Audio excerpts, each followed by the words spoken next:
Hola, bienvenidos a este nuevo curso sobre hipofosfatasia. Soy la doctora Sally Pino, reumatóloga pediatra de Bogotá, Colombia, coordinadora científica de Care for Kids. La hipofosfatasia es un error innato del metabolismo óseo. Es una enfermedad genética ultra rara. Al momento se han descrito aproximadamente 400 mutaciones. Tiene una herencia autosómica dominante, pero también una herencia autosómica recesiva. Se produce por mutaciones en el gen ALPL que codifica la producción de fosfatasa alcalina no específica de tejido. La reducción en la actividad de la fosfatasa alcalina va a llevar a alteraciones importantes del metabolismo óseo con alteraciones en la mineralización ósea y dental. En el mundo, la prevalencia de la hipofosfatasia se ha documentado para las formas leves en 1 a 6.550 en Europa. Las formas severas se han documentado una en 300.000 en Europa, en Japón una en 900.000 y donde es más prevalente la enfermedad, o se ha descrito de forma más prevalente, es en Canadá y Estados Unidos, con una frecuencia de 1 en 100.000. El grupo de menonitas es donde se ha descrito mayor cantidad de casos de hipofosfatasia con una prevalencia de 1 en 2.500. La fosfatasa alcalina es una enzima unida a la membrana que cataliza la defosforilización del pirofosfato inorgánico. Se han descrito 4 isoformas, 3 de ellas específicas tisulares y se presentan y las encontramos en células intestinales, de placenta y células germinales. El 95% de la fosfatasa alcalina sérica corresponde a la forma no específica tisular, que está codificada en el cromosoma 1, y es esta la que está alterada por las mutaciones del gen ALPL. Esta fosfatasa alcalina tisular no específica está presente en todos los tejidos, pero su mayor expresión está en hueso, hígado, músculo, riñón y corteza, y es aquí donde vamos a ver la mayor cantidad de manifestaciones por la deficiencia de fosfatasa alcalina. La fosfatasa alcalina tisular no específica ejerce su acción sobre 3 sustratos: el pirofosfato inorgánico, el piridoxal 5-fosfato y la fosfoetanolamina, siendo estos 2 primeros los más importantes. A nivel óseo, la fosfatasa alcalina, al desfosforilizar el pirofosfato inorgánico, va a permitir que extracelularmente haya más fósforo y calcio, que es lo que va a formar los cristales de hidroxiapatita, y con esto se va a mineralizar el hueso. A nivel cerebral, la fosfatasa alcalina, al desfosforilizar el piridoxal 5-fosfato, que es el metabolito activo de la vitamina B6, va a permitir que la piridoxina atraviese la barrera hematoencefálica y intracelularmente actúa como un cofactor de los neurotransmisores inhibitorios como el ácido gamma aminobutírico. La deficiencia de estos neurotransmisores va a producir convulsiones dependientes de vitamina B6. Es por tanto que el déficit de fosfatasa alcalina va a tener múltiples manifestaciones, desde alteraciones en la mineralización ósea, dental. A nivel metabólico vamos a tener hipercalcemia, hiperfosfatemia, que va a llevar a nefrocalcinosis, a depósito de cristales de calcio articular, y a nivel neurológico, alteraciones como convulsiones. Las alteraciones genéticas de la hipofosfatasia producen diferentes fenotipos, desde cuadros mortales, perinatales, hasta cuadros leves que se manifiestan en las edades infantiles y adultas, como fracturas, pérdidas dentales y dolores osteomusculares. La hipofosfatasia tiene un amplio espectro de presentación fenotípica. Todo depende de la mutación en el gen ALPL y del tipo de herencia. Así tendremos cuadros muy severos que van desde la muerte perinatal hasta cuadros menos severos o más leves como dolores musculares, pérdidas dentales, fracturas que se pueden manifestar en la infancia, la adolescencia y la adultez. Los cuadros más severos son heredados como autosómicos recesivos y los cuadros más leves como autosómicos dominantes. Se han descrito 5 formas de manifestaciones clínicas de hipofosfatasia. La más leve, la odontofosfatasia, cuyo único órgano de afección es dentario, y 4 formas clínicas: neonatal, del lactante, infantil juvenil y de adulto. Entre más temprana sea la presentación, es peor el pronóstico. Vamos a empezar hablando por la forma perinatal, que tiene dos formas de presentación. Una forma letal, donde la muerte se produce por hipoplasia pulmonar severa, asociado a una hipomineralización ósea y una deformidad esquelética importante, acortamiento y arqueamiento de los huesos largos, convulsiones dependientes de vitamina B6, hipercalcemia, hipofosfatemia, anemia mieloptísica, apnea periódica y irritabilidad. Son características de esta forma perinatal los esponones osteocondrales de cúbito y peroné que están cubiertos por piel. Las convulsiones, también dependientes de vitamina B6, son una manifestación importante. La forma benigna se presenta con anormalidades esqueléticas, hipomineralización, acortamiento y arqueamiento de los huesos largos. Estas formas perinatales se pueden detectar por ultrasonografía prenatal. La forma de lactante es cuando las manifestaciones se presentan en los primeros 6 meses de vida y es un continuo de algunas formas de presentación perinatal, pero ya no de manera tan severa. Estos niños pueden presentar con craneosinostosis, lo que lleva a aumentos de la presión intracraneana, papiledema, puede haber hidrocefalia, hipertelorismo, proptosis, alteraciones en la formación del cráneo como dolicocefalia y braquicefalia. Hay deformidades óseas y torácicas y esta deformidad torácica va a llevar a que estos chiquitos presenten problemas respiratorios importantes, neumonías a repetición y traqueomalacia. Esta es una de las causas de alta mortalidad. Comparte con la forma perinatal las convulsiones dependientes de vitamina B6, que es otra de las afecciones importantes en esta edad.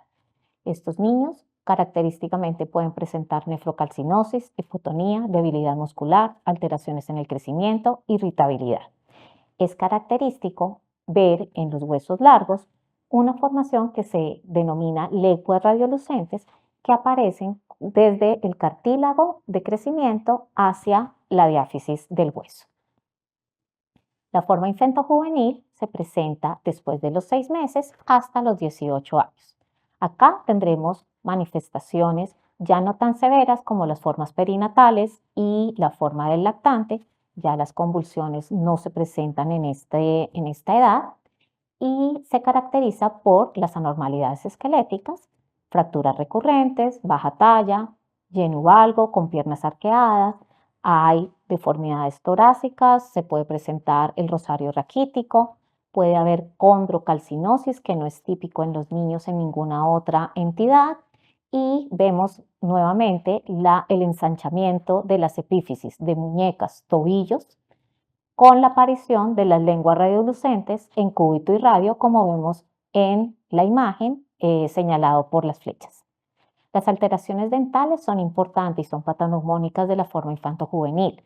La pérdida dental temprana, en general antes de los 3 años, sin resorción ósea, o sea, con la raíz intacta, es característica. Y esto se produce por una alteración en la mineralización ósea que causa agrandamiento de las cámaras pulpares.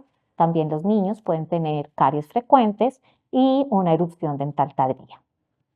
A nivel neurológico, vamos a tener alteraciones craneofaciales, hay craneosinostosis que sigue llevando a aumento de la presión intracraneana, la dolicocefalia, la proptosis y retardo del desarrollo psicomotor.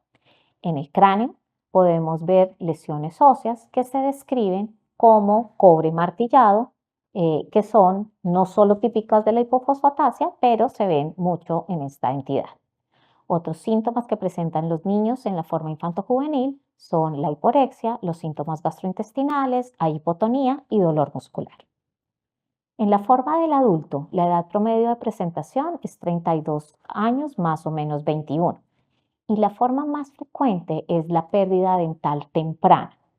A nivel musculoesquelético, los pacientes presentan condrocalcinosis en hombros, codos, muñecas, caderas y en el tendón de Aquiles. Hay dolor articular y entesopatía, que se confunden muchas veces con el dolor de las entesitis, de las artritis o de las espondiloartropatías. Pueden haber alteraciones en las articulaciones sacroiliatas por depósito de los cristales de calcio a nivel articular, se presenta pseudogota y es característica las fracturas por estrés en metatarsianos y fracturas subtrocantéricas a nivel femoral. En el adulto también se pueden presentar síndromes dolorosos crónicos como la fibromialgia, síndromes de fatiga crónica. Puede haber cefalea, vértigo, sordera. La odontohipofosfatasia es la forma más leve de presentación de la hipofosfatasia. Esta se caracteriza por tener únicamente alteraciones a nivel dental con pérdida prematura de la dentición por pérdida alveolar del hueso, agrandamiento de las cámaras pulpares y caries dentales graves. ¿En quién debo sospechar hipofosfatasia?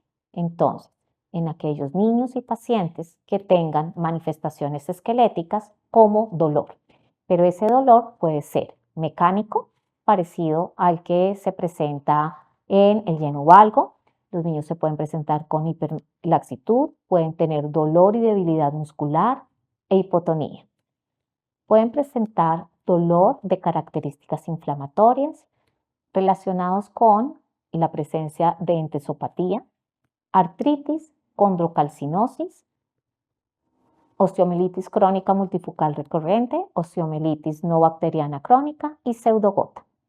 El dolor nociplástico es otra de las formas de presentación. Entonces, estos pacientes que se presentan con síndromes dolorosos amplificados, síndromes dolorosos crónicos, intolerancia al frío. También debemos sospecharlo en pacientes que presenten fracturas, sobre todo aquellas que no están relacionadas con un trauma importante, las fracturas metatarsianas por estrés, las fracturas de tibia y peroné y las subtrocantéricas femorales atípicas. También aquellos pacientes que tengan manifestaciones extraesqueléticas como la pérdida dental prematura, recordemos la pérdida de dientes antes de los 3 años con raíz intacta, los pacientes con convulsiones dependientes de vitamina B6, los pacientes con nefrocalcinosis, hipercalcemia, hipercalciuria y fatiga y vértigo. En cuanto a las fracturas, es importante recordar que en la hipofosfatasia, los niños menores de 5 años pueden presentar hasta el 23% fracturas, entre 5 y 15 años el 34% y los adultos el 86% se presenta la hipofosfatasia como fractura. Como vemos en el gráfico, es un estudio que muestra el número de fracturas en pacientes con hipofosfatasia y vemos que cerca del 30% presentan en la infancia entre 1 a 5 fracturas. Es importante saber que la hipofosfatasia, por sus manifestaciones, puede confundirse con otros síndromes o con otras alteraciones del metabolismo óseo.